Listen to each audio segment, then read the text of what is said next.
John, I'm interested in how money can bring more happiness and how we can spend to be happier and find more meaning in our lives. And I found one big tip that we're going to talk about today that can help people find more happiness and meaning by through their spending. I'm Bridget Sullivan Ramel, and I've got a family financial planning practice in Chicago, Illinois. And I'm John Shear. I've got a fee-only financial planning practice at Middleton, Wisconsin. And before we start talking about having more meaning from our money, I want to remind everybody to hit that subscribe button. By subscribing, help other people find our content here on YouTube. And so hit that subscribe button. And Bridget, I'm excited to talk about it. I love the research that you do in these things and that connection of, money is just a tool, right? And if you can use it to bring more happiness, I mean, I can't think of a better use. So what's on your mind today, talking about how we can do that? Well, one of the things that I've been looking at is an article that it's more about people appreciating things, but then it ends up into talking about what actually can help relationships. Like, so what you can do to help relationships. And one of the big things they came up with was celebrate successes. And this has natural money connotations because we often celebrate and spend a little bit of money. So that's what I really want to talk about today is how to celebrate successes for more happiness and meaning, and it'll bring you closer to people. So the first type of thing is on a small scale. So you see that somebody had a success and first of all, it helps if in the moment when they tell you about it, you're excited, just so you know, because it takes some risk to even tell somebody, this good thing happened. I just got a promotion. I'm making more money or whatever it is.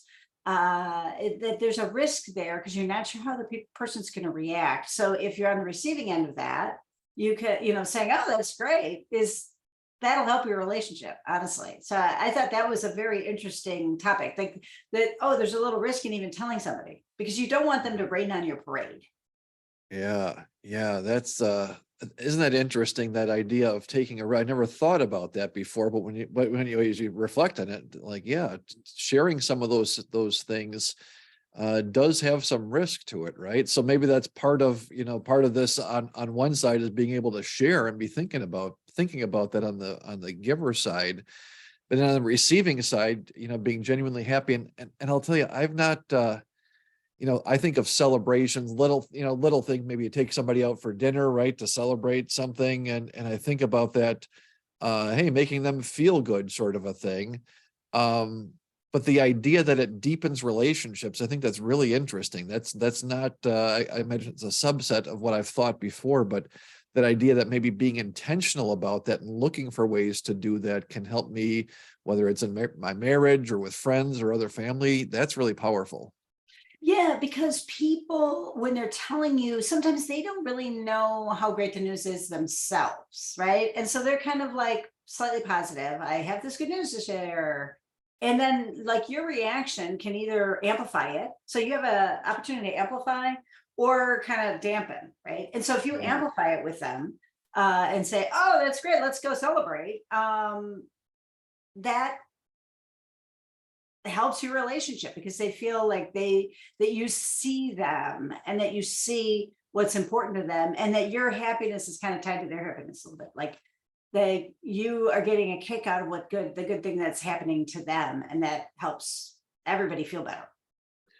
And is it when it's a celebration, I use that term, and my mind jumps to having a party, going out for dinner, those sort of things. Is it the same with maybe getting a little gift, buying a book or something to that effect? Some little thing to commemorate maybe an accomplishment, educational accomplishment or work or personal. Does it work the same way? Do you know? Yeah, I think so. I think gifts for a celebration are great. And if you're older and it's somebody who's younger, you can always give them money. So that's it. The thing is like, and I'm saying older, somebody who's more wealthy and established, not a peer. You don't really want to give a peer money, right? Yeah. Because like, if I give you money, then you're like, what am I supposed to Yeah, do what's this? going on here? Right. Right. You're like, so if there's an unequal relationship, giving some money is fine. But also it's just like, the thing is, it depends on how long lived the celebration is and maybe how hard they worked for it, right? Because the longer Yeah, you work for a goal, the more invested you are in this result. So like, that would depend on like what you do for it, right? Because you probably don't want to go way overboard. But right. and I think that's why it's easy to have these kind of benchmark celebrations like graduating from high school. You don't, but it is probably a good idea to celebrate every A or celebrate every B or whatever your benchmark is, Yeah, because it's like all that little stuff adds up to the celebration, but every celebration is a positive, right? And so one of the things that you're trying to do is increase your positivity, right? And so, and a little positivity helps a lot, helps also. Like, so a little bit like, oh, let me buy you this coffee. So happy that this yeah, happened to you. Oh, great. Especially if it's like one of those smaller goals that, you don't need to get together. Let's schedule this in a month, like, I'm so glad you uh land this client. Like, you might want to, do it a little bit closer and more spontaneous if it's a shorter term goal. yeah, yeah.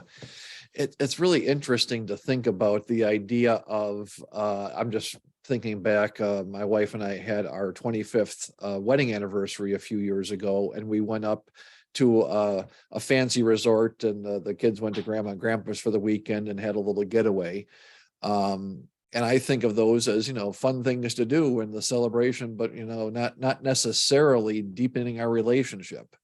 Right. But of course, it sounds like that's what these things do. And spending some money, like, what better return on investment can you have than spending money on somebody that you care about to help them celebrate, help them feel good, and to deepen that relationship that you have with them. Um, Well, it's one of those non-financial returns on investment that's hard to quantify. Well, and I want to unpack another part of what you just said. Like, so you're celebrating and you're having an experience, okay? Especially Yeah, because this is like a benchmark, a bigger celebration, right? And so you're traveling for it. Again, that takes planning, etc. But a travel is a great way to spend money as far as happiness goes, because they call it buying experiences. Not everybody loves to travel. So if you don't love to travel, then this isn't a great way. But buying experiences is so something that you're doing together and spending money to celebrate. Again, celebrating's good. Buying experiences, something that you enjoy together, or even if, separate buying experiences works even if you don't do it together. But in this situation, if you want to celebrate with somebody, you probably want to have it be something you do together. yeah, So it's like, I guess what I really am trying to communicate is to do it on a low level and on a bigger level. Like, so these anniversaries are the large benchmarks, or a party for this, that, or the other, like spending money on it, that's actually gives you a good that's a good return on it. Like, sometimes people yeah. don't want to spend the money on it, but actually marking the event is a great idea. It really helps you deepen your relationships. Yeah. And for those of us that have sort of a natural tendency to look to not spend money and to not, go, not overboard's not the right term, but maybe a mind shift in that it is an investment, not in a financial sense, but in the relationship sense. That's a really interesting way to look at things. And the other takeaway I'm getting from this conversation, been super interesting, is looking out for places to celebrate, like being intentional about finding those things, whether it's a cup of coffee, right? Or just a note, or, those sorts of things. It's not just a nice thing to do for somebody else. That's how I guess I've always thought about it. Yeah. But it's actually an investment in that relationship with that person, right? Well, That's and it's profound. like opening up to letting their good news make you happy too. So it can be a Yeah, positive for you.